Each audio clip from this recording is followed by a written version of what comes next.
Deep within the icy shell of Europa, Jupiter's sixth moon, darkness had reigned for 500,000 years. In a chamber buried 20 kilometers beneath the surface, the soft blue glow of emergency lights suddenly flickered to life. Condensation dripped from metal walls as heating systems engaged for the first time since the old Earth calendar had marked the year 2735. The central computer system, Sentinel, ran its activation protocols. Its artificial voice echoed through the empty halls of the facility. Revival sequence initiated. Time elapsed since shutdown. 499,872 years, 103 days, 17 hours. Beginning crew revival. Priority 1. Command staff. In the main stasis chamber, frost melted from 6 large metal pods arranged in a circle. The first pod hissed as its seal broke. Captain Thomas opened his eyes, gasping as his lungs filled with air for the first time in 500 millennia. His body shook with violent tremors as warmth returned to his limbs. "Status report," he croaked, his voice raw from disuse. "Revival successful, Captain," Sentinel responded. "Your vital signs are stabilizing. Memory and cognitive functions appear intact." Thomas tried to sit up, but his muscles refused to cooperate. He looked around the chamber, watching as the other pods began their revival sequences. The second pod opened, revealing Dr. Anna, the medical officer.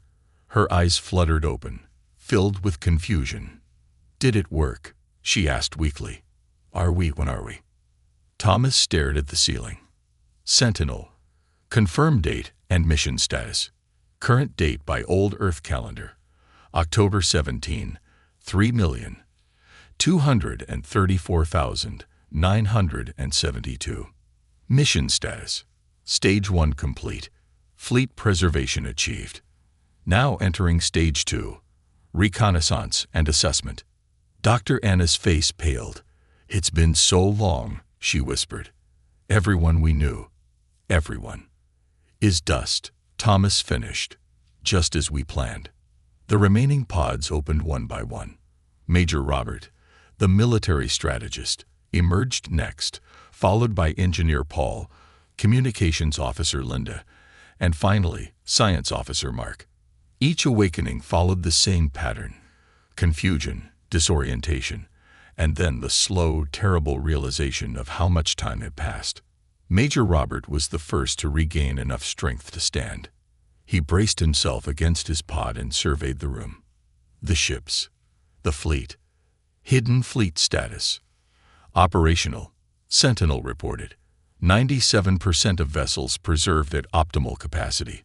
3% show minor system degradation. Repair protocols active. Thomas closed his eyes, memories flooding back. The final days of humanity. The Wrathborn invasion. The systematic hunting and extermination of humans across every colony and outpost. Earth itself, burning. "Show me the last transmission," Thomas ordered. A holographic screen appeared in the center of the room. The image showed an older man in a tattered military uniform, his face streaked with blood and ash.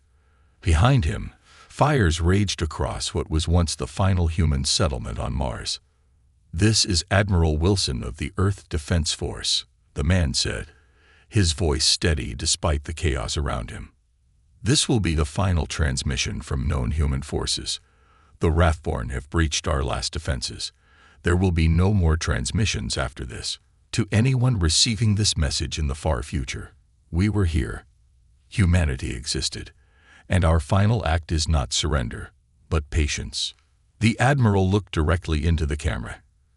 "Captain Thomas, if you're watching this, then Project Lazarus worked. You are now what remains of humanity's vengeance. The Wrathborn believe they have won. Let them believe that for 500,000 years, let them build their empire on the bones of our people. And then, when they have forgotten even the shape of a human face, when we are nothing but myths to them, wake up." The transmission ended. Silence filled the revival chamber. Engineer Paul broke the quiet. 500,000 years, he murmured.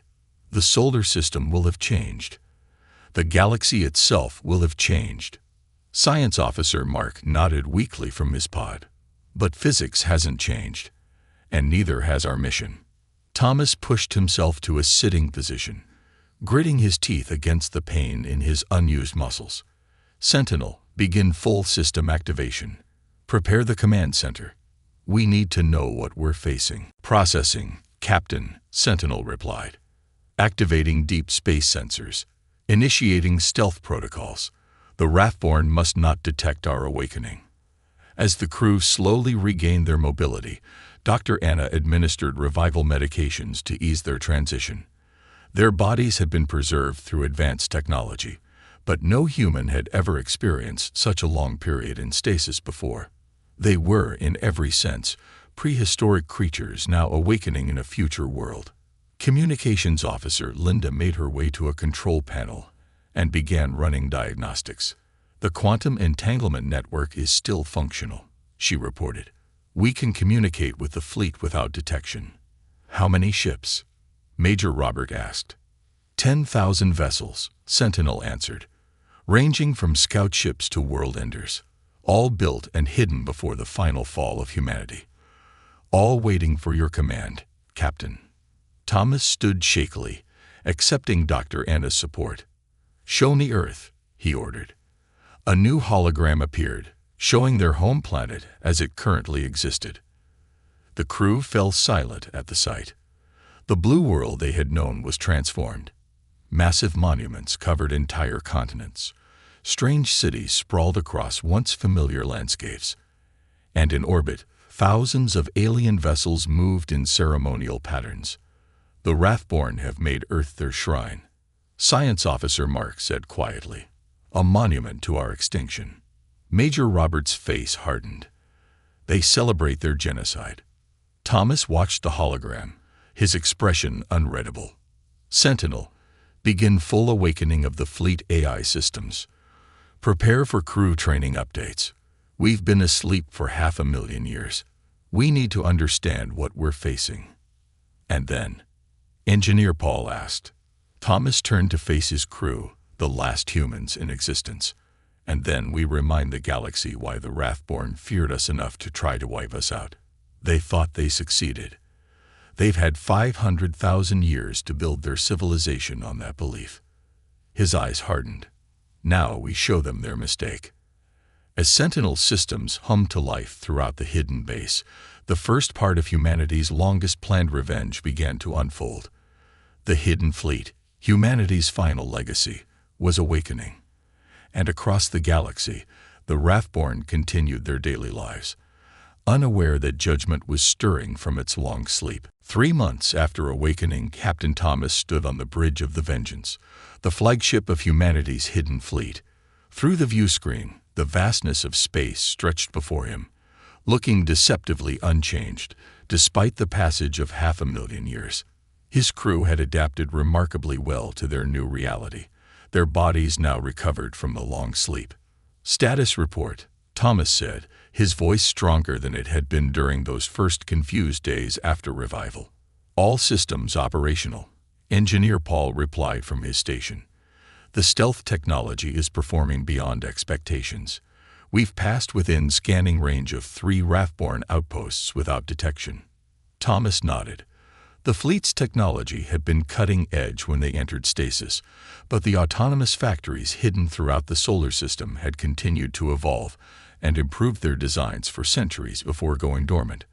The ships they now commanded represented the pinnacle of human innovation, technology that had developed without constraint or ethical limitation, designed for one purpose only: revenge.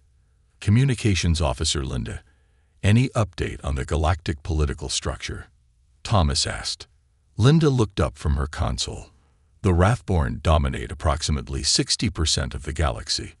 They've subjugated at least 12 other species that we've identified. Their empire is vast, but not unchallenged. There are resistance movements, particularly in the Orion Arm. Major Robert grunted. Potential allies. Perhaps, Linda answered, but they're scattered and disorganized. The Wrathborn have been the dominant power for over 300,000 years. Science Officer Mark approached with a data tablet. "Captain, I've completed my analysis of their communication patterns. The Wrathborn language has evolved, but their basic communication protocols remain similar enough for our systems to decrypt. They still use the same mathematical foundations." "What have you learned?" Thomas asked. "The Wrathborn civilization is built on a foundation myth, the story of their rise to power through what they call the Great Cleansing," Mark explained. "The extermination of humanity is central to their cultural identity. They believe it proved their superiority and right to rule." Thomas's jaw tightened. "They're proud of what they did to us." "More than proud," Mark continued. "They've elevated it to religious significance. Earth is now a pilgrimage site. The anniversary of humanity's supposed final extinction is their most sacred holiday." Dr. Anna, who had been listening silently, spoke up. "We need to understand them better, see them up close. Intercepted transmissions can only tell us so much." Thomas turned to her. "What are you suggesting?" "An infiltration mission," she replied simply. "We have the technology. The biological reconstruction systems were designed for this purpose." Major Robert frowned. "It's too risky. If we're discovered, nothing changes," Dr. Anna interrupted. "They already believe they killed us all. But we need intelligence that can only be gathered from direct observation." Thomas considered this for a long moment. "Who would go?" "I will," said a voice from the doorway. All heads turned to see Intelligence Officer Lisa entering the bridge. Of all the revival crew, she had spoken the least since awakening, focusing instead on absorbing and analyzing the changed galaxy. "I've been studying their physical appearance, social structures, and behavioral patterns," Lisa continued. "The biological reconstruction chamber can modify my appearance temporarily. I can pass as a minor species within their empire, one with access to their outposts but not important enough to attract attention." Thomas studied her carefully. This wasn't part of the original mission parameters. "The original mission parameters were created 500,000 years ago," Lisa replied evenly. "We need current information to execute our vengeance effectively." After a day of heated debate, Thomas approved the mission. The vengeance positioned itself near a remote Wrathborn outpost, a trading station where various subjugated species were permitted limited movement. The biological reconstruction process was painful but successful. Lisa's human features were temporarily altered to match those of the Narration, a species conquered by the Wrathborn only 20,000 years ago, recent enough that the Wrathborn still permitted them some freedom of movement. "The transformation will last approximately 14 days, Dr. Anna explained as Lisa examined her new appearance in a mirror. Her skin now had a faint blue tint, with ridges along her forehead and neck. "After that, your human DNA will reassert itself." Lisa nodded, testing her new vocal cords. "That's plenty of time." The infiltration went smoothly. Using a small transport vessel stolen from a Narration cargo ship months earlier, Lisa entered the Wrathborn outpost with identification codes carefully crafted by Communications Officer Linda. For 10 days, she moved among the Wrathborn and their subject peoples, gathering information and insights impossible to obtain from intercepted transmissions. On the 11th day, Lisa stood in a vast hall within the outpost, surrounded by Wrathborn civilians and warriors. They were taller than humans had been, with gray-green skin and 4 eyes positioned to provide complete peripheral vision, an evolutionary advantage that had helped them become apex predators.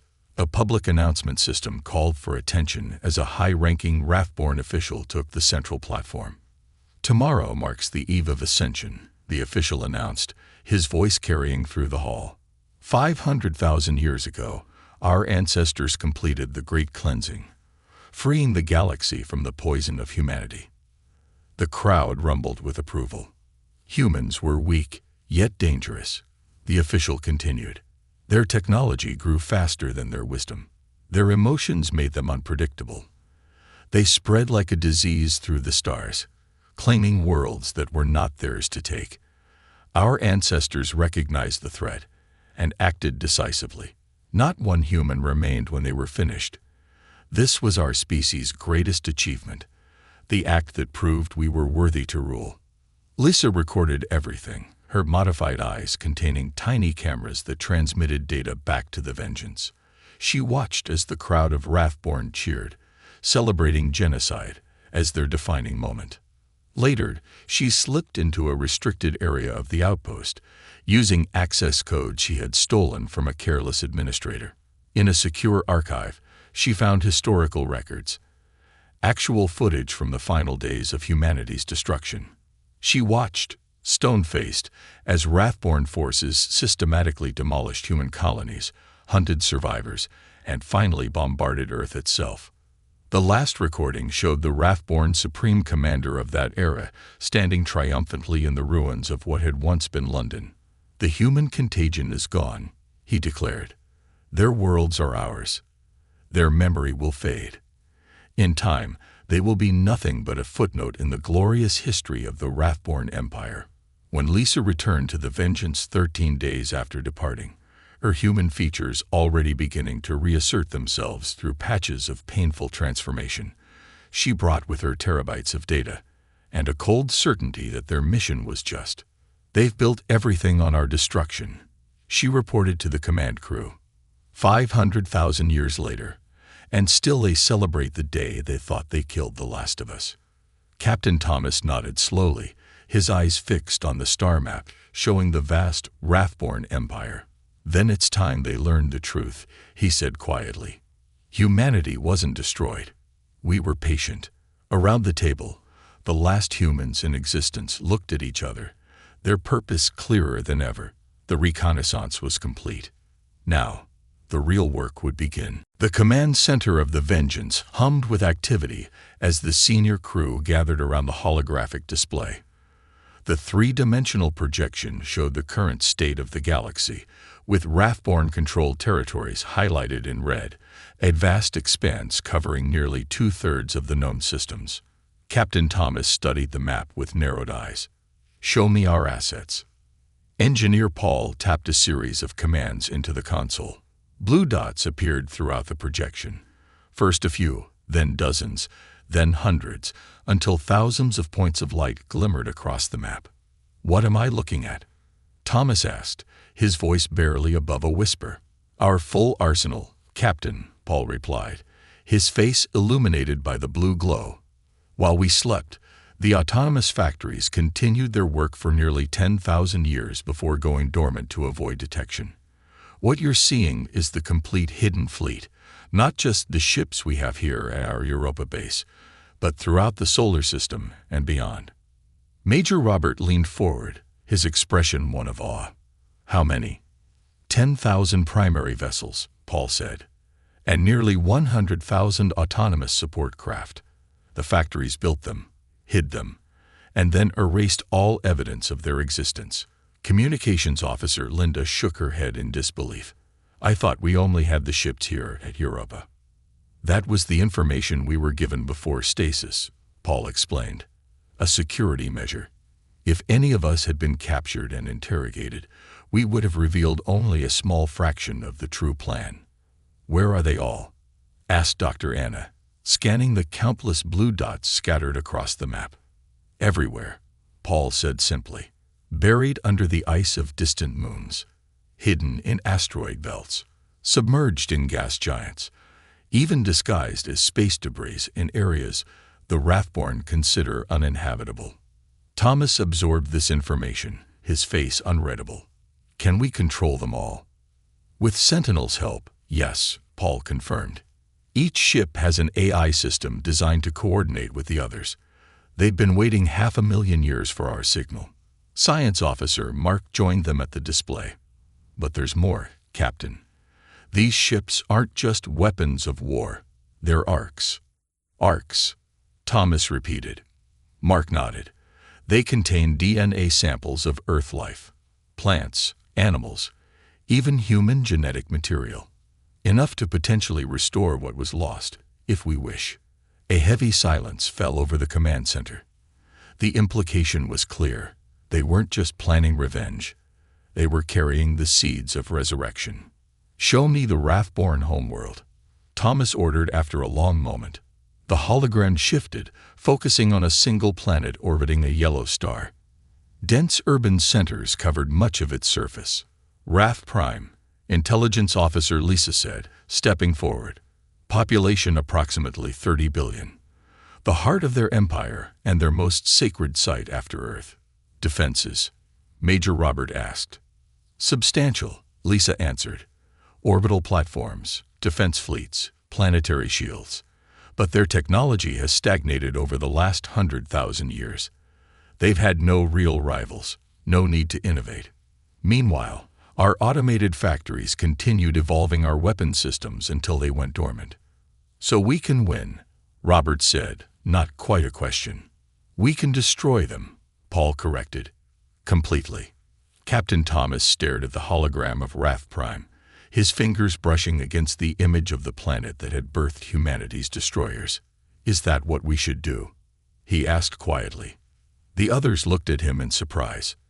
"What do you mean, Captain?" Major Robert asked, confusion evident in his voice. "This is our mission, vengeance for Earth, for all of humanity." "Yes," Thomas agreed. "But what form should that vengeance take? Complete annihilation? Does that make us any different from them?" Dr. Anna stepped closer.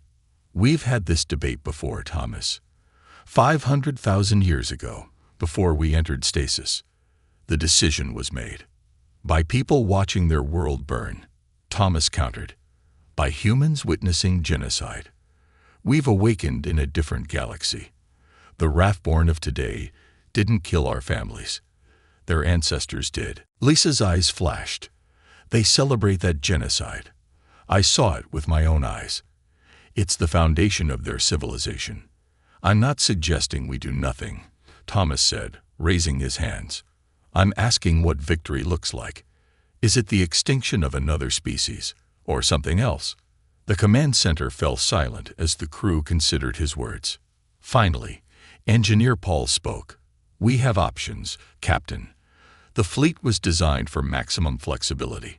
We can strike military targets while sparing civilian populations. We can target their leadership. We can disable rather than destroy. Or we can make them face what they did," Science Officer Mark suggested. "Force them to confront their history honestly, not as a twisted point of pride." Major Robert shook his head. "They killed everyone, Captain. Everyone." "I know," Thomas said softly. "I watched Earth fall from the last evacuation ship. I saw my home burn. But I also remember what humans were before the end, not just victims, but creators, explorers, dreamers. If we only act as destroyers, what are we preserving of humanity besides its worst impulse? Revenge." The debate continued for days. The command crew argued, sometimes bitterly, about the shape their vengeance should take. They reviewed historical records of the final war, studying the tactics the Wrathborn had used to hunt humans to extinction. They analyzed the current state of the Wrathborn Empire, identifying key vulnerabilities and command structures. On the fourth day, Thomas called for a decision. "We will strike in 3 phases," he announced, standing before his crew. "First, a demonstration of power, targeted attacks on military installations to show that their defenses mean nothing to us. Second, a revelation of truth. We will broadcast the actual history of their great cleansing throughout their empire, showing the horror of what they celebrate. And third," he paused, making eye contact with each member of his command staff. "A choice. A choice." Linda repeated. "Yes," Thomas confirmed. "We will give them the opportunity to acknowledge their crime and make reparations. If they refuse, then we unleash the full power of the hidden fleet upon their homeworld." Major Robert frowned. "And if they agree? What reparations could possibly balance the scale against genocide?" "They can relinquish Earth," Thomas said simply. "Return our homeworld to us, abandon their empire, and live under limitations we will impose. Their civilization will continue, but their days of dominance will end." "And if they resist?" asked Lisa, her expression hard. Thomas's eyes grew cold. Then they will join humanity in extinction. The choice will be theirs. The plan took shape over the following weeks. The hidden fleet began to activate, ships stirring from their long dormancy throughout the solar system and beyond. Weapons were checked, systems upgraded, and coordinates plotted.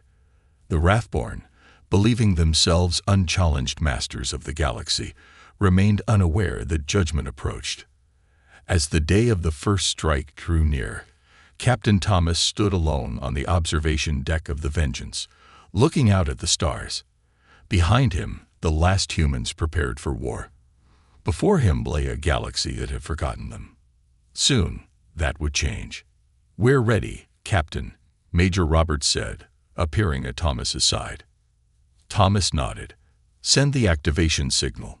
Wake the fleet." Across the galaxy, thousands of hidden ships began to power up their engines.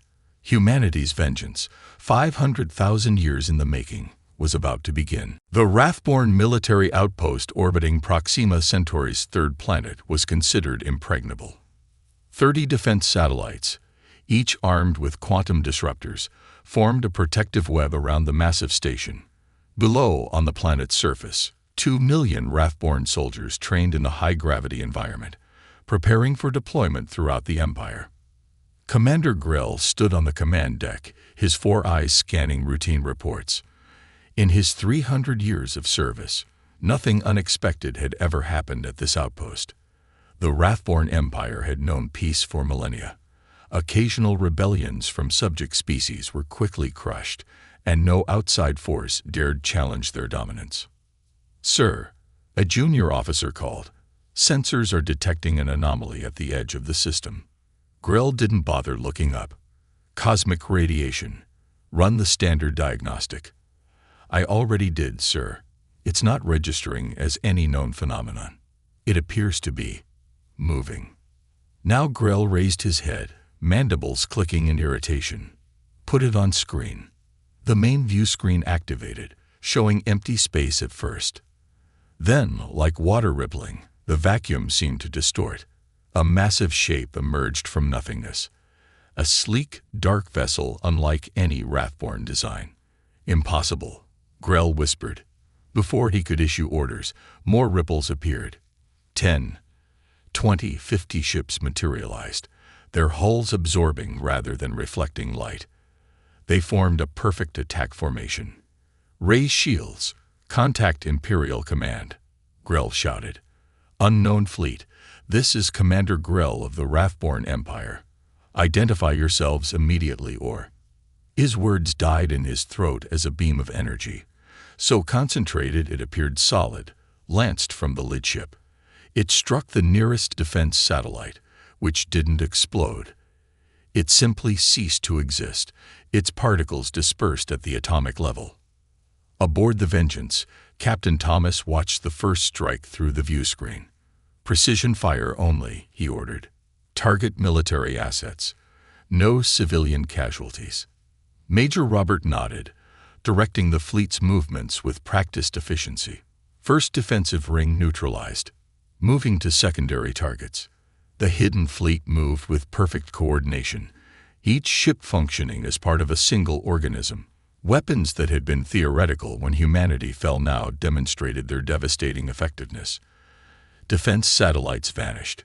Communications arrays dissolved. The outpost's shields, designed to withstand the strongest known weapons in the galaxy, flickered and failed under weapons they had never been designed to resist. "Their distress signal has been sent," Communications Officer Linda reported. "The Wrathborn Imperial fleet has been alerted." Thomas nodded grimly. "Good. Let them come." On Wrath Prime, the Wrathborn homeworld, Supreme Commander Vrax was awakened from sleep by urgent alerts. He rushed to the Imperial Command Center, where chaos reigned. "Report," he bellowed, silencing the room. Admiral Torque stepped forward, his posture rigid with tension. "The Proxima Centauri outpost is under attack. 57 ships of unknown origin. Our defenses are failing. Vrax repeated incredulously.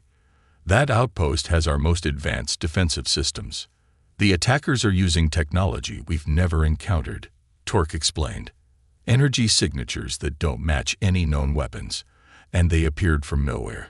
Our early warning systems detected nothing until they were already inside the defensive perimeter. Vrax stared at the tactical display, watching as the outpost's defenses crumbled. Who are they? Rebels? A new species from beyond explored space. Unknown, Supreme Commander. They've made no communications, issued no demands. Vrax's 4 eyes narrowed. Deploy the 7th Fleet. I want those ships destroyed and their origin determined. Back at Proxima Centauri, the battle, if it could be called that, was already ending. The Wrathborn outpost had been systematically dismantled, its weapons neutralized, its communication capabilities destroyed.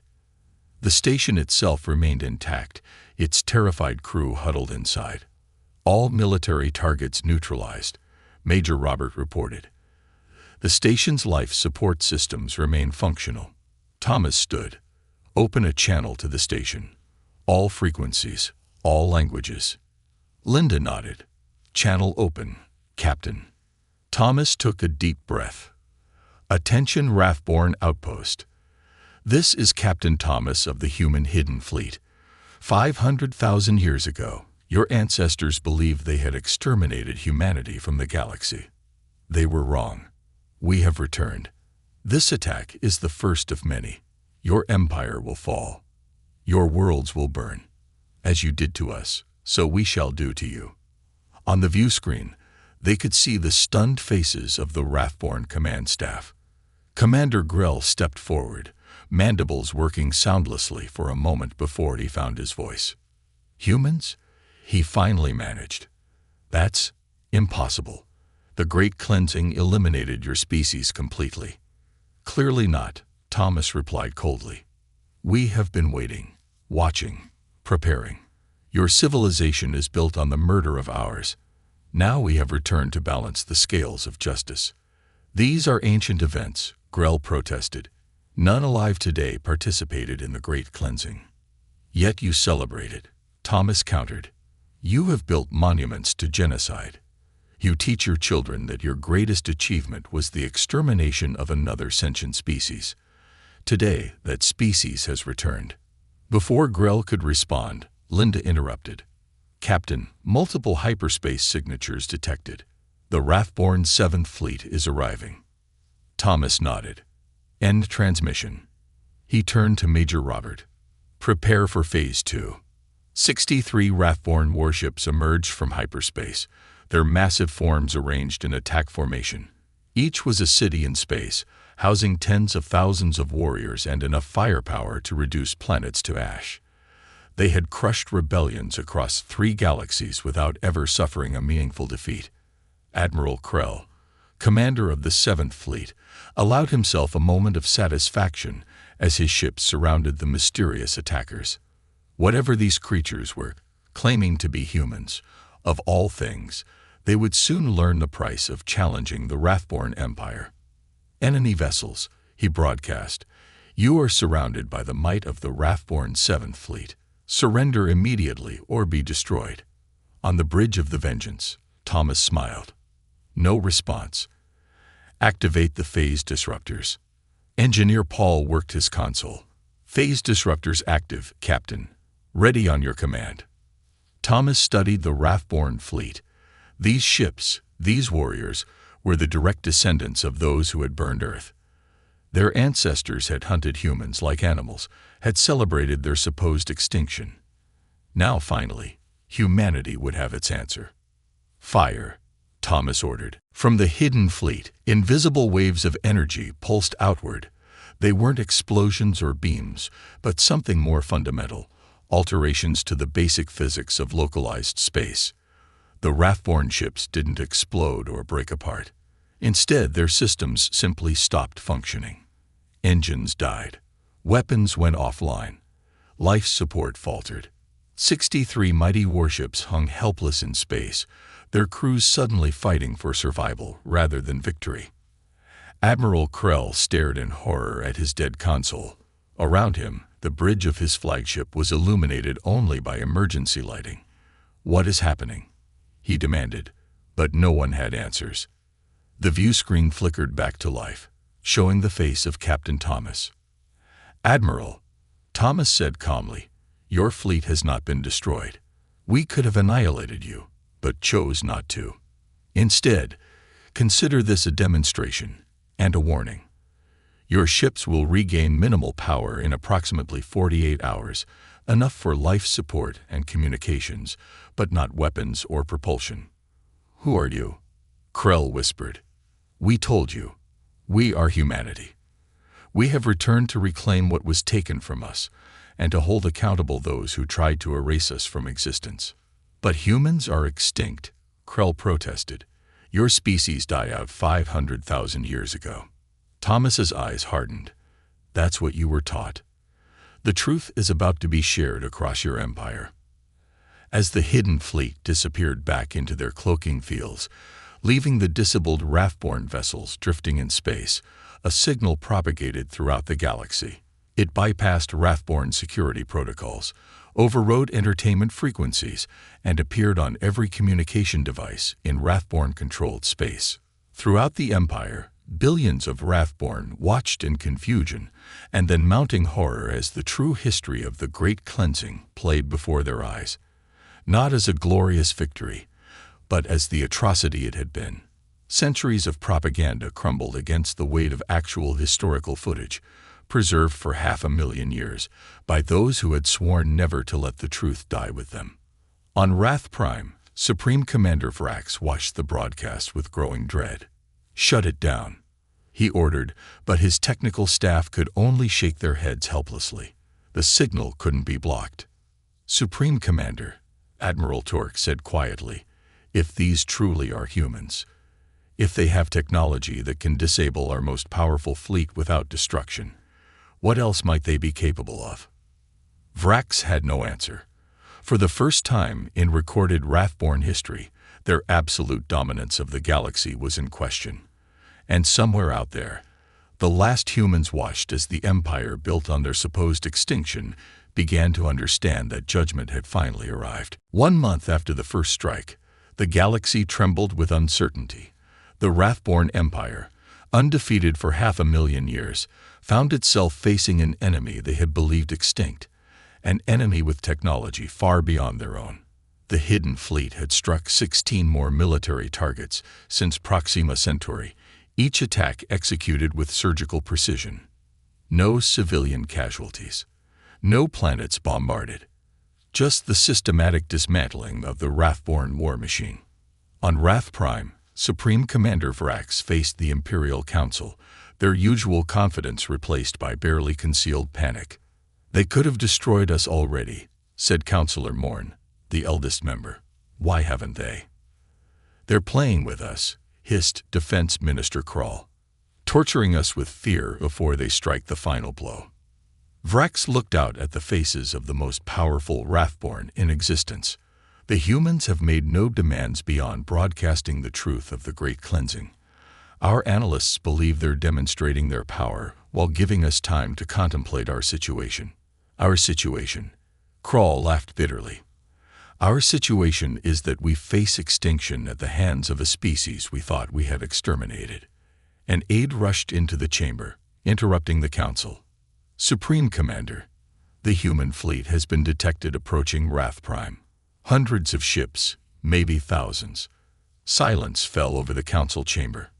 Then, every communication device in the room activated simultaneously. Captain Thomas's face appeared on each screen. "Leaders of the Wrathborn," he said, his voice steady. "You have witnessed our power. You have seen the truth of your history.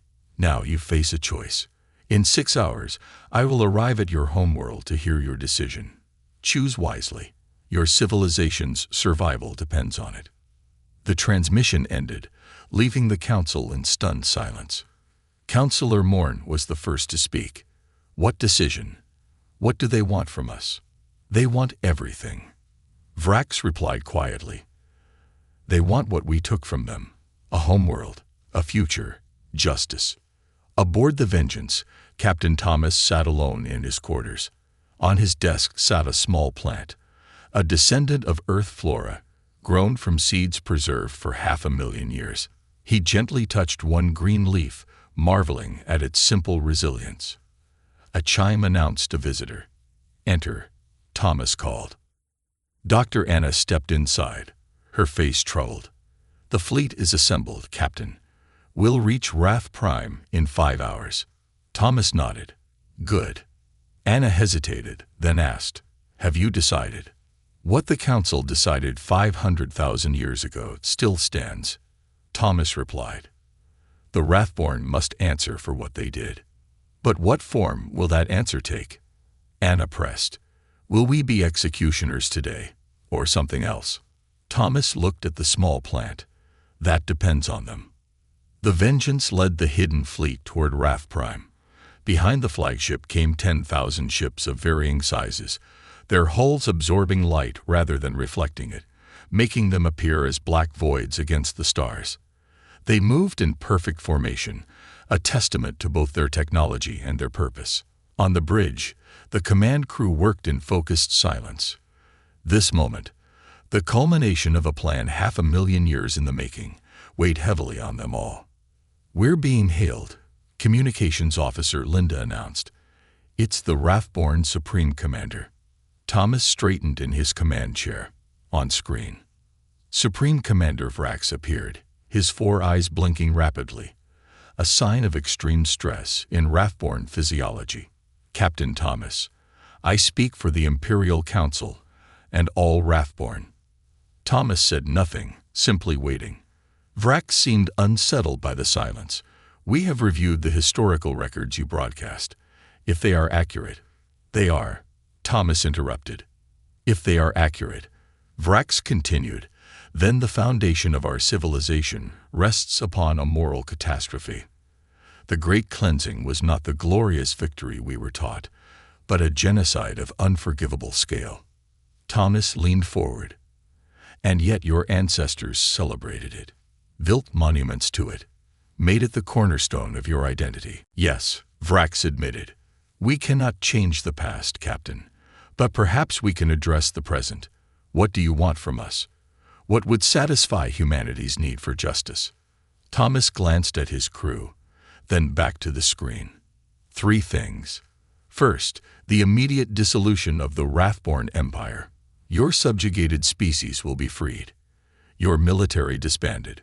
Second, Earth will be returned to humanity, untouched and intact. You will abandon our homeworld entirely. Third, the Wrathborn will live under restrictions we will determine, confined to your original star system, your technology limited, your society rebuilt without the mythology of the Great Cleansing. Vrax's mandibles clicked nervously. "You're asking us to surrender everything we are." "We're offering you existence," Thomas corrected, "which is more than your ancestors offered humanity." "And if we refuse?" Thomas's expression hardened.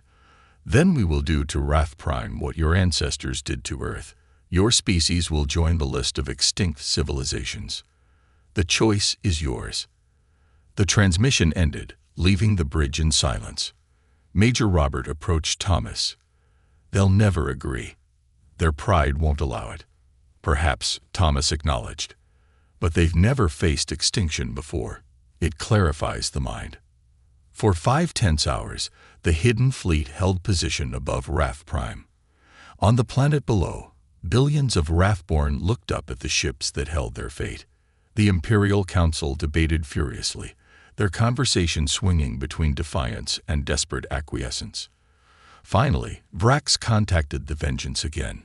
His posture was different now. Shoulders slumped, head slightly bowed. "Captain Thomas, the Imperial Council has reached its decision." He paused, visibly struggling. "We accept your terms. The Wrathborn Empire will end. Earth will be returned to humanity. We will submit to your restrictions." Thomas studied the alien leader, searching for deception. "Why?" he asked simply. Vrax seemed surprised by the question. "Why what? Why accept? Your military advisors must have urged resistance." "They did," Vrax confirmed. "But then I asked them a question. What would humans have done? 500,000 years ago, if offered the same choice, would they have chosen survival over pride? Thomas felt a jolt of understanding. And what answer did you reach? That humans chose to wait, to plan, to survive at any cost, so that justice might eventually be served. Vrax's 4 eyes met Thomas's 2. We are learning from our enemy, Captain. We choose survival, even a diminished one, over extinction. Thomas nodded slowly. A wise choice. Prepare your people. Representatives of the Hidden Fleet will arrive on your world within 24 hours to begin the transition. As the transmission ended, Thomas turned to his crew. Implement the containment protocols. I want monitoring stations surrounding Wrathborn within the hour. Yes, Captain, Major Robert replied, already issuing orders. Dr. Anna approached Thomas as the bridge crew dispersed to their duties. What happens now? She asked softly. Thomas looked out at the view screen, at the planet that had birthed humanity's destroyers. Now we rebuild. Not just a fleet or an outpost, but Earth itself. We bring back what was lost. Can we? After so long. Thomas thought of the small plant in his quarters, a green reminder that life persisted. We have the genetic material. We have the technology. It won't be the same Earth, but it will be ours again. And the Wrathborn, she pressed. They'll live under our watch, not as slaves or subjects, but as a contained civilization. Perhaps in time, they'll become something better than what they were. As the Hidden Fleet began the complex process of dismantling an empire and restoring a world, Thomas found himself on the observation deck, gazing at distant Earth, still visible as a blue dot among the stars. Soon, humans would walk its surface again. Trees would grow. Animals would roam. Life would return to the world that had birthed them. It wasn't the revenge that the architects of the Hidden Fleet had originally envisioned. There would be no Wrathborn extinction, no planetary bombardments to mirror what humans had suffered. Instead, there would be justice, harsh but not genocidal. The Wrathborn would face consequences, but they would survive. Thomas wondered if the humans who had created this plan, who had gone into stasis with vengeance burning in their hearts, would have approved of this outcome. Perhaps not all of them. But as he looked out at the stars, at a galaxy now forever changed by humanity's return, he felt certain that they had preserved something more important than the ability to destroy. They had preserved humanity's capacity for mercy, the very thing that made them different from those who had once tried to wipe them out. Earth is waiting, he said quietly to himself. Let's go home. Captain Jack Reed stood at the viewport of the Resilience, watching as Mars grew smaller behind them. His ship, the pride of the Earth Defense Force, had just completed its monthly patrol of the Red Planet's colonies. It was the year 2087, and humanity had spread beyond Earth, with settlements on both Mars and the Moon. Captain, we're getting a strange signal from command, said Tom, his communications officer. The young man's face showed confusion. They're calling all ships back to defensive positions. Jack frowned. In his 15 years of service, a full recall had never happened. Put it on screen. Admiral Wilson's stern face appeared. His usual calm was gone, replaced by a tense expression that made Jack straighten his back. Captain Reed, return to Mars' defense position immediately. We've detected unknown objects moving through the outer solar system at impossible speeds. Aliens? Jack asked, speaking the word that had been theoretical until now. We don't know yet, but whatever they are, they're heading inward fast. Dr. Taylor is working on the signals now. In her lab on Earth's moon base, Dr. Emma Taylor hadn't slept in 2 days. Her computers were filled with strange signals picked up by the Deep Space Array. After years of searching for proof of alien life, she'd been the first to recognize that these signals weren't random. There it is again, she said to herself, watching patterns form on her screen. Mathematical sequences, prime numbers. This is no natural phenomenon. Her assistant, Ben, looked over her shoulder. What do you think they want? Emma shook her head. I don't know. But they're coming here, and they're not bothering to hide. Her terminal beeped with an incoming call from Earth's United Government. "Dr. Taylor," said the gray-haired woman on screen, "the Council needs your recommendation. Should we attempt communication?" Emma took a deep breath. "Yes, I suggest a simple mathematical response, universal language. But we should be cautious. These beings traveled between stars.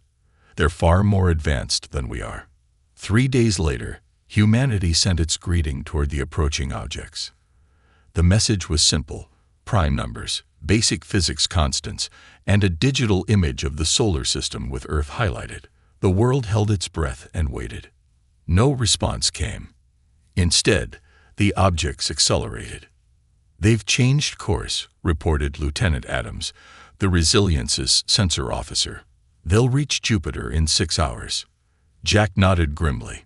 Jupiter hosted only one human outpost, the Galileo Research Station, with 50 scientists studying the gas giant. He'd ordered his ship to a position near Mars, as commanded, but kept all systems at full alert. "Still no response to our messages?" he asked. "None, sir. And there's more. We're picking up energy readings unlike anything in our database. Whatever these ships are, they're powered by something we don't understand." Jack stared at the tactical display. 12 objects, each massive, approaching the outer planets. Earth's small fleet of 20 military vessels and various civilian ships were no match if these visitors proved hostile. He hoped the politicians were right about peaceful first contact. Dr. Emma Taylor watched her monitors with growing concern. The alien fleet had stopped responding to all transmissions. Even worse, Earth's communications satellites were experiencing interference. "They're jamming us," Ben said, stating what she already feared. Emma grabbed her tablet and rushed toward the emergency meeting room, where Admiral Wilson had set up command. She burst through the door just as the screens showed the alien ships reaching Jupiter. "They're slowing down," someone announced. Admiral Wilson turned to Emma. "Any progress contacting them?" She shook her head. "They're actively blocking our signals now." The room fell silent as they watched the feed from Galileo Station. The camera showed Jupiter's swirling clouds, and at the edge of the frame, dark shapes appeared, angular vessels with strange glowing patterns on their hulls. "Galileo Station, report status," Admiral Wilson ordered. The station commander's face appeared on screen. "We count 12 vessels. Admiral. Huge. We're continuing attempts to..." The man looked off-camera suddenly. "Wait, there." A flash of light. The transmission cut to static. Someone got another feed online.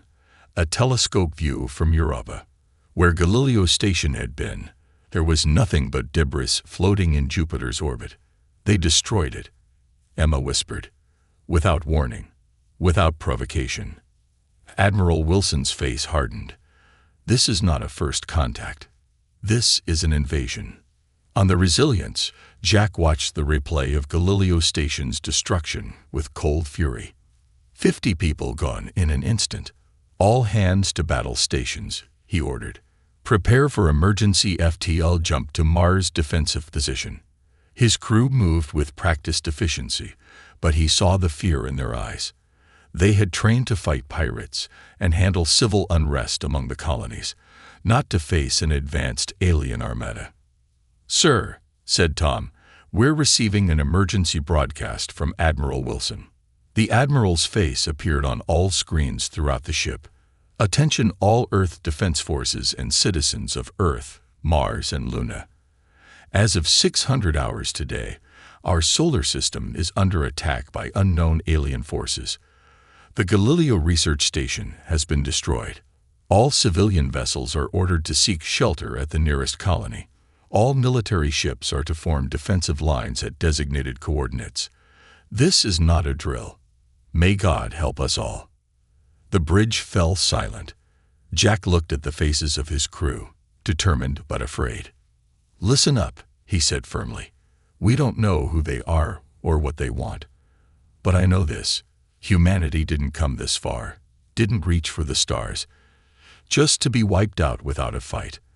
They may have better ships and weapons, but we have something they don't. "What's that, sir?" asked a young officer. "We're human. We adapt. We survive. We've faced extinction-level threats before, and we're still here. These aliens just made the biggest mistake of their lives attacking us. Now, let's show them why." On Earth, panic spread as news of the attack reached the public. In the United Government's emergency bunker, leaders argued over the proper response. "We should try again to communicate," said one official. "Perhaps it was a misunderstanding." "A misunderstanding?" Admiral Wilson's voice boomed. "They destroyed a research station without warning." Emma Taylor stepped forward. "The data we've gathered suggests these aliens breathe methane, not oxygen. Their biology is completely different from ours. To them, we might not even register as intelligent life." "Then why attack?" someone asked. "Resources, perhaps," she replied. "Earth has something they want, and they didn't bother to check if we might object to them taking it." Suddenly, all communications went dead. The bunker's backup systems kicked in as reports flooded in from around the world. Satellites destroyed, power grids failing. Admiral Wilson looked at the assembled leaders of Earth. "Ladies and gentlemen, we are at war. A war for the survival of our species." Above, the first alien ships entered Earth orbit and began their attack. The biggest mistake they ever made. Lieutenant Mark Davis crouched behind the burned-out shell of a car, watching as alien troops marched through the streets of what was once Chicago. Their tall, armored bodies moved with strange grace, faceless helmets turning side to side as they searched for survivors. It had been 3 weeks since the invasion began, and Earth's formal military resistance was crumbling. "How many?" whispered Anna, his second in command. "6 that I can see," Mark replied, adjusting his makeshift radio. "Plus one of those walker machines." The walker stood 3 stories tall, moving on 4 insect-like legs with a weapons platform on top. The first days of the invasion had proven how deadly they were. Conventional missiles bounced off their energy shields, while their plasma weapons melted through tanks like butter. "Command says to hold position," Mark said after listening to the static-filled transmission. "They're sending a plan soon." Anna looked skeptical. "What command?" "The Pentagon is gone." Mark had no answer. Since the aliens, calling themselves the Dominion, had destroyed most military bases in the first wave, what remained of Earth's forces had gone underground, literally and figuratively. His radio crackled again. "Davis, this is Admiral Wilson. We have a priority mission. Coordinates incoming." Mark checked the display and frowned. "That's the old university lab. What's there?" "A Dr. Emma Taylor. She's made a discovery about our visitors. Get her out safely. She might be our best hope." In orbit above Earth, Commander Krell of the Dominion fleet watched holographic battle reports with mounting frustration. The conquest should have been completed days ago, yet resistance continued across the planet. Why have they not surrendered? He demanded of his officers. Their military capability is destroyed. Their governments are in hiding. Their technology is primitive. Science Officer Vex approached cautiously. "Commander, I've been studying the human specimens we've captured. They are unusual." "Explain." "Most species we've conquered responded to our display of superior force by surrendering to preserve their lives. Humans seem to fight harder when victory appears impossible." Krell made a sound of dismissal. "They are irrational. Increase the bombardment of their population centers. They will break." Vex hesitated. "There is more.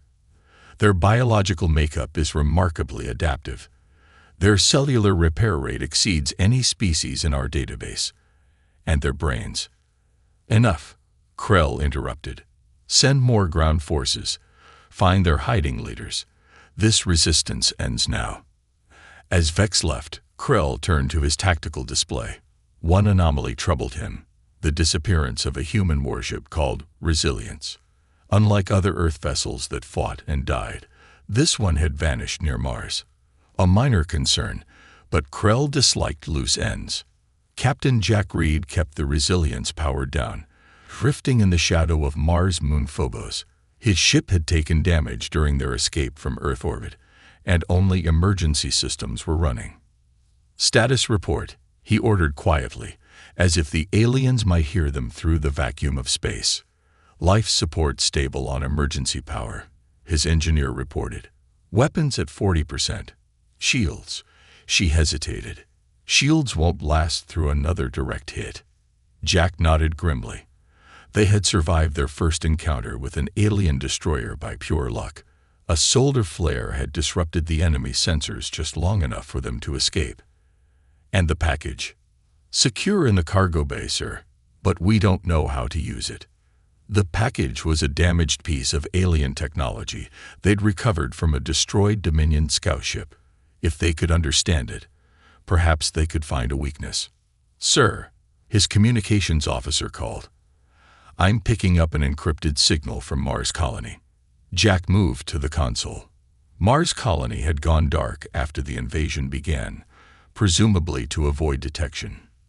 The message was brief. "This is Governor Thomas. We see you hiding. Dock at these coordinates after dark. Bring your prize." Dr. Emma Taylor worked frantically in the university lab, examining tissue samples taken from a dead alien soldier. Around her, the sounds of distant bombardment punctuated her work. "Their cellular structure is methane-based," she explained to the small group of scientists who had gathered in the underground facility. "Earth's atmosphere is poisonous to them. That's why they wear those suits." "So why attack us at all?" asked one researcher. "Resources," Emma replied. "Water, minerals, living space they can customize. They don't see us as equal life forms, more like pests to be cleared out." A new explosion, much closer, shook dust from the ceiling. "We need to move," said a voice from the doorway. Emma turned to see a dirty, armed soldier entering the lab. "I'm Lieutenant Davis. Admiral Wilson sent me. We have 10 minutes before they reach this building." Emma quickly gathered her research tablets. "I need these samples too." Mark nodded. "My team will cover you. We have a passage through the old sewer system." As they prepared to leave, Mark's radio came alive with Anna's urgent voice. "Lieutenant, they've brought in something new, some kind of floating device. It's going building to building, scanning for life signs." Emma froze. "They're adapting their tactics. They're learning about how we hide." Mark looked grim. "We need a distraction." Governor Thomas of Mars Colony met Captain Reed in a sealed hangar, deep inside Olympus Mons. The colony had been built partially underground to protect from radiation, which now served a new purpose: hiding from alien sensors. "Good to see you alive, Captain," Thomas said, shaking Jack's hand. "We thought Earth forces were completely destroyed." "Nearly," Jack admitted. "What's your situation here?" "We shut down all non-essential systems. Surface structures are abandoned. We're using the mining tunnels for living space now." He gestured to their surroundings, where hundreds of colonists had set up a makeshift community. "They haven't found us yet." "They will," Jack warned. "It's only a matter of time." Thomas nodded toward the crate Jack's crew had carried in. "That's why we need that. Our engineers think we can use alien tech to fight back." A woman in a dust-covered lab coat approached. "Captain Reed, I'm Dr. Mercer. We've been working on converting our mining equipment into weapons. If that's what I think it is, it could help." Jack looked around at the determined faces of the Mars colonists. None of them were soldiers, but all looked ready to fight. "The aliens think they're winning," Jack said, "but they don't understand what they've started. Earth is hurt, not defeated. And Mars hasn't even begun to fight." Thomas smiled grimly. "When do we start?" "Now," Jack replied. "First, we need to contact Earth resistance. Then we need to steal ourselves a Dominion ship." In his command center, Krell received troubling reports from across Earth. Despite the overwhelming force of the invasion, human resistance was growing, not diminishing. Worse, his forces were taking unexpected casualties from primitive but creative attacks. They're targeting our breathing systems, Vex reported, using sound waves to disrupt the filters. Impossible, Krell said. They couldn't have analyzed our technology so quickly. Evidence suggests otherwise, Commander. These humans, Vex seemed reluctant to continue. Speak. They adapt faster than any species we've encountered. I recommend caution. Krell made a gesture of dismissal.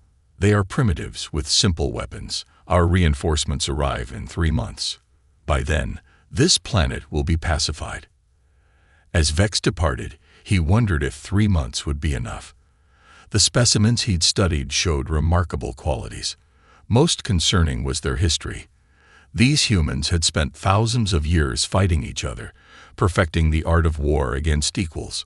The Dominion had never faced such a species before. Perhaps Commander Krell had made a grave miscalculation. 3 months after the invasion began, Dr. Robert Miller worked in a hidden laboratory deep beneath the ruins of Boston. Around him, salvaged alien technology was spread across tables, partially disassembled. His eyes were red from lack of sleep, but his hands remained steady as he connected wires to a small device. "Try it now," he called to his assistant. The young man flipped a switch, and a shimmering field of energy appeared over a metal frame. Robert threw a hammer at it. The hammer bounced off the energy field and clattered to the floor. "It works," his assistant shouted. "You did it." Robert allowed himself a small smile, a miniature version of their shield technology. Not as strong as theirs yet, but it's a start. The door opened, and Major Diana Stone entered. Her uniform was tattered but clean, her face bearing a fresh scar across her cheek. As the coordinator of Earth's Special Forces, she traveled between resistance cells, bringing information and organizing strikes. "Tell me you have good news, Doctor," she said. Robert gestured to the shield device. "We can protect a person, maybe a small vehicle, not a building yet." Diana nodded. "That's more than we had yesterday. What about the other project?" "The sound disruptor. We've made 50 more units. They'll temporarily disable the aliens' breathing systems at close range." Diana picked up one of the small handheld devices, perfect for our next operation. "We're hitting their command post in the old financial district tomorrow." "That's heavily guarded," Robert warned. "We have help," Diana said with a rare smile. "Captain Reed's team is providing a distraction." From the bridge of the Resilience, now painted black with special coating to absorb radar, Captain Jack Reed watched the alien supply ships moving toward Earth. In the 3 months since the invasion, his crew had turned their vessel into something new, a stealth ship designed to strike and vanish. "Target locked," reported his weapons officer. "Their shields are strongest at the front, weakest at the engine section." "Fire when ready," Jack ordered. The Resilience launched its missiles, modified with parts taken from destroyed alien craft. They struck the supply ship's engines, causing a cascade of explosions. Before the escort vessels could respond, the Resilience engaged its enhanced engines and disappeared into the darkness of space. "Direct hit," the weapons officer confirmed. "Supply ship disabled." Jack allowed his crew a moment of celebration. These small victories added up. Each alien ship they damaged meant fewer resources reaching the occupation forces on Earth. "Captain," his communications officer called. "Incoming message from Mars. Governor Thomas says they're ready." Jack nodded. "Tell them we'll be in position in 6 hours, and send word to Major Stone. Operation Thunderstrike is a go." In his command center, Commander Krell slammed his fist against the console. Another supply ship lost. Another outpost attacked. The humans were supposed to be defeated by now. Instead, their resistance grew stronger each day. "Commander," Vex said, entering the room, "I must speak with you about the human problem." "What now?"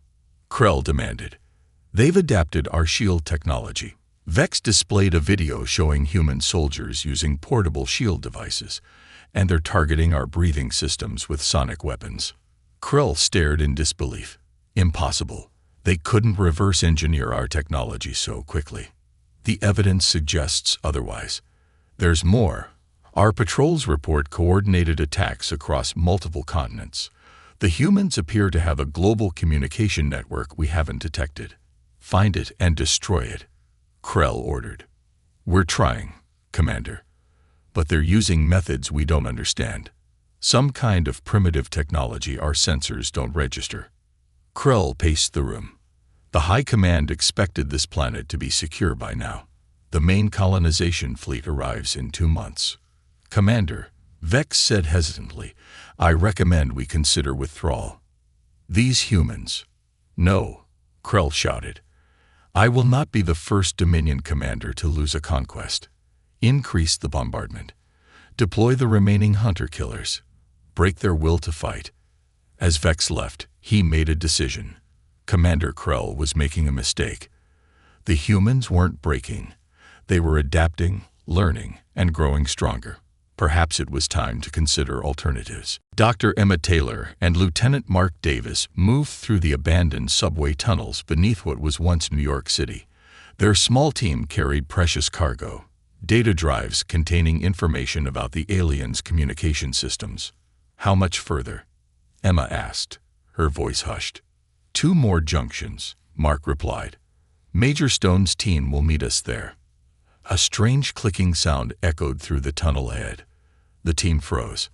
Hunter-killer, Mark whispered, recognizing the sound of the aliens' autonomous search drones. Everyone down. They pressed against the tunnel wall as the mechanical hunter floated past their side passage. Its sensors swept back and forth, searching for human heat signatures. Emma held her breath. These machines had claimed many lives in the early days, before humans learned to hide from them. This one was different, newer, with additional sensors they hadn't seen before. The hunter-killer stopped, then slowly turned toward their hiding spot. Mark raised his weapon, a modified rifle that fired electromagnetically charged projectiles, one of Dr. Miller's inventions. Before he could fire, a high-pitched sound filled the tunnel. The hunter-killer sparked and twitched, then crashed to the ground. Major Diana Stone stepped from the shadows, holding one of the sonic disruptors. Target their sensors, she said by way of greeting. Works better than shooting them. Emma rushed forward to examine the disabled machine. They've upgraded the design. We need to get this back to Dr. Miller. Diana nodded. First, we have the command post raid. Captain Reed will begin his attack in 30 minutes. That's our window. On Mars, Governor Thomas watched as colonists loaded weapons onto converted mining vehicles. The colony's engineers had turned drilling equipment into powerful cannons and ore processors into ammunition factories. Last check complete, reported his operations chief. All teams ready. Thomas looked at the gathering force. Miners, scientists, and technicians transformed into an army. For 3 months, they had prepared in secret while the aliens focused on Earth. The resilience reports they're in position, the communications officer said. Earth resistance is launching simultaneous attacks worldwide. Thomas nodded. Then it's time. Remember, our target is their rear supply base on Phobos. Hit them hard, hit them fast, and be gone before reinforcements arrive. As the makeshift army moved toward their vehicles, Thomas felt a surge of pride. The aliens had thought humans would be easy to conquer. They were learning how wrong they were. Science Officer Vex entered a secure communication room when he was certain no other Dominion officers were watching. He activated a channel to a specific human frequency he had discovered. This is Vex, he transmitted. The attack on your eastern seaboard has been called off. Hunter-killers are being deployed to your western regions instead. Commander Krell is becoming unstable. I can provide more information. He ended the transmission quickly. What he was doing would be considered treason by the Dominion. But his analysis was clear. The humans would not be defeated. The Dominion would lose this war eventually, and Vex intended to be on the winning side when that happened. The turning point of the war had arrived. The humans weren't just fighting back anymore. They were winning. 4 months into the war, Admiral Wilson stood in the underwater command center hidden beneath the ruins of a coastal city. Around him, Screens showed battles raging across the globe. But for the first time since the invasion began, the screen showed more green markers than red, more victories than defeats. "Status report," he ordered. A young officer approached with a tablet. "Sir, Operation Thunderstrike was successful. 87 alien outposts attacked simultaneously. 63 destroyed completely." Admiral Wilson allowed himself a small smile. "And our losses?" "Minimal, sir. The shield technology Dr. Miller developed worked better than expected." Wilson nodded and turned to a larger screen showing a map of the solar system. "Any word from Mars?" "Governor Thomas reports their attack on the Phobos base was successful. The aliens never expected an attack from Mars. They destroyed the supply depot and captured an enemy ship."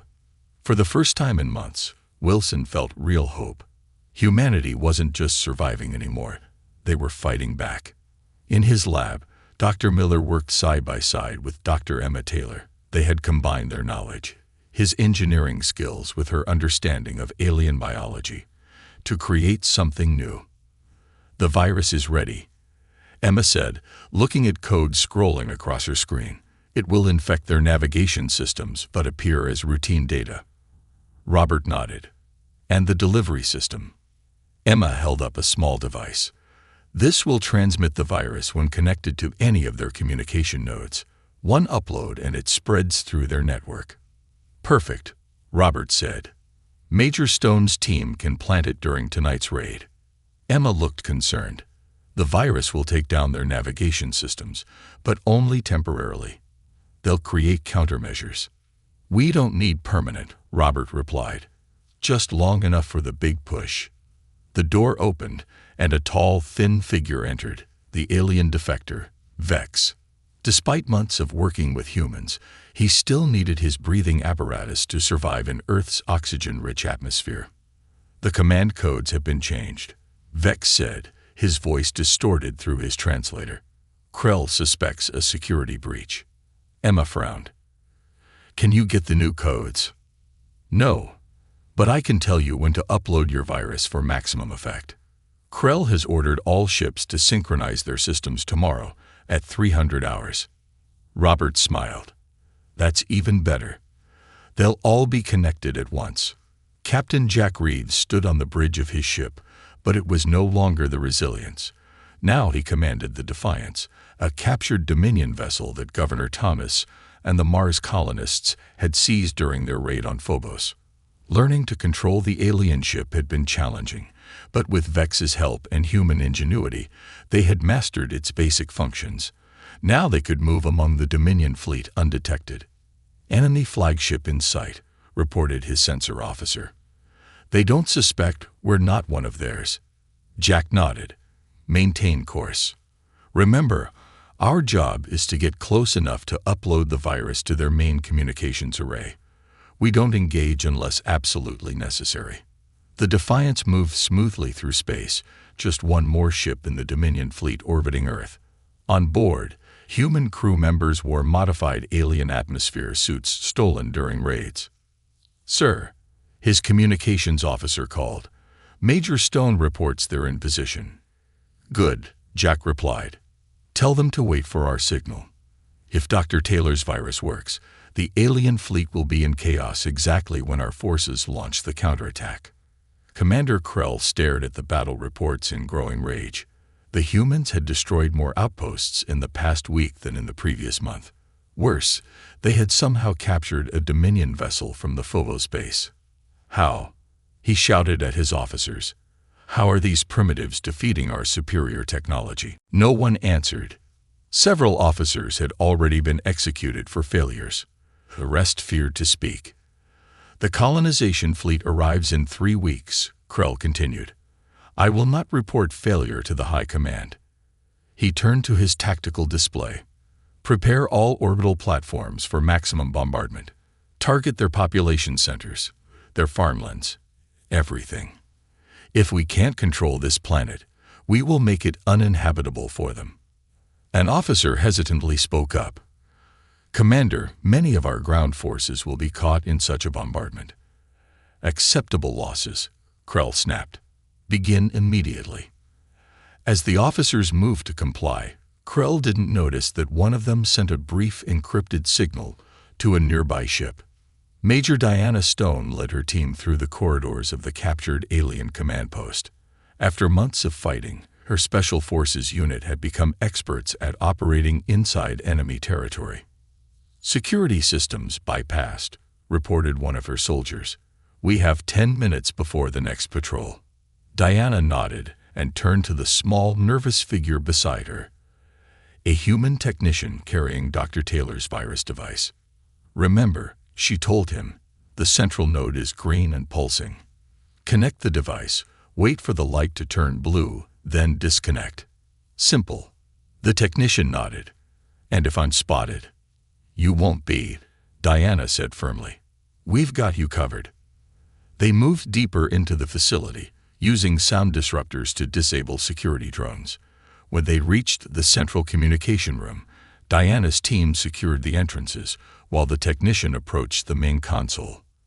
His hands trembled as he attached the small device to the alien technology. For a moment, nothing happened. Then the device light turned from red to blue. "It's done," he whispered. Diana checked her watch. Perfect timing. Captain Reed should be uploading to the fleet now. "Let's move out." As they retreated, alarm sounds began to blare throughout the facility. "They've detected something," one of her soldiers said. Diana smiled grimly. "Too late. The virus is already spreading." On the Defiance, Jack received confirmation that both uploads were successful. The virus was spreading through the Dominion systems, corrupting navigation data and disrupting communications. "It's working," his officer reported. "Their ships are beginning to drift out of formation." "Send the signal to Admiral Wilson," Jack ordered. "Tell Mars it's time." Across Earth, hidden resistance forces emerged from underground bases and ruined cities. They attacked confused alien ground troops with weapons built from the invaders' own technology. In orbit, the Dominion fleet struggled as their ships lost coordination, some colliding with each other as navigation systems failed. From Mars, Governor Thomas led a fleet of converted mining ships, now armed with weapons reverse-engineered from captured alien technology. They struck the disorganized Dominion rear forces, targeting supply ships and support vessels. And from beneath the oceans, Admiral Wilson revealed humanity's biggest secret, a fleet of submarines converted to spacecraft, hidden from alien sensors underwater until this moment. They rose from the seas, armed with missiles designed to penetrate alien shields. In his command center, Krell watched in horror as his forces fell into chaos. The Primitives had done the impossible. They had turned the Dominion's technology against itself. "Commander," an officer called in panic, "we've lost control of the orbital platforms. They're targeting our own ships." Krell stared at the displays showing his fleet in disarray, under attack from all sides. How had it come to this? How had these humans, in just 4 months, achieved what no other species had managed in centuries of conflict with the Dominion? As his flagship shuddered under human attacks, Krell realized too late the fatal error of the invasion. They had awakened humanity's greatest strength, the ability to adapt and overcome, and the Dominion was paying the price. Commander Krell stood on the bridge of his damaged flagship, watching as human forces closed in from all directions. The once mighty Dominion fleet was in chaos. Ships drifted aimlessly as the humans' virus corrupted their navigation systems. Others fired on their own allies, their targeting systems compromised. "Status report," he demanded. "Shields at 30%, an officer replied. "We've lost contact with half our ground forces. The Mars attackers have destroyed our supply chain." And the officer hesitated. "Speak.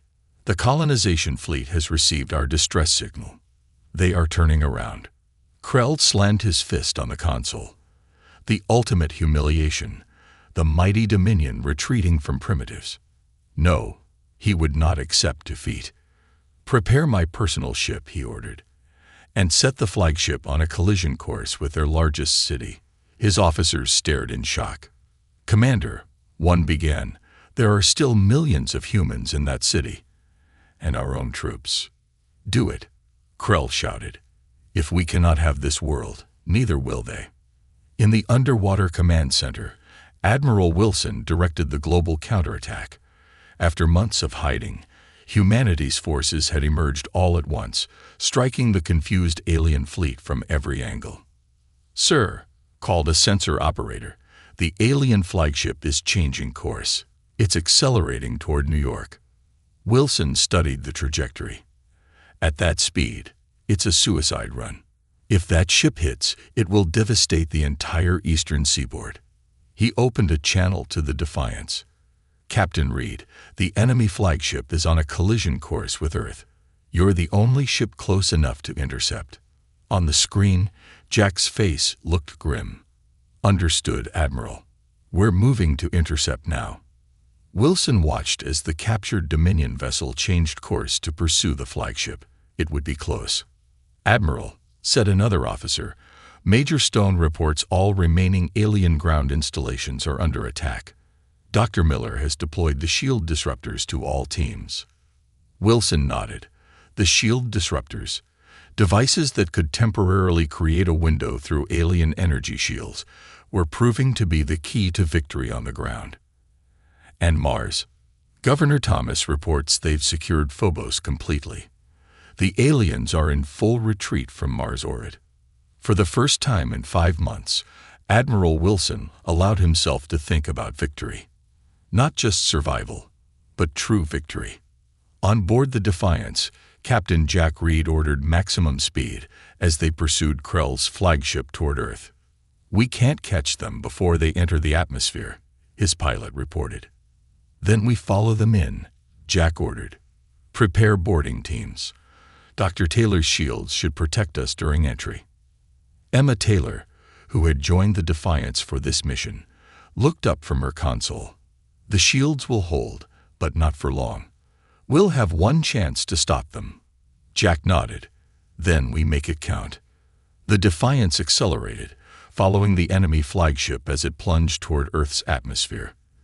The heat of entry surrounded both ships with fire as they raced toward the planet below.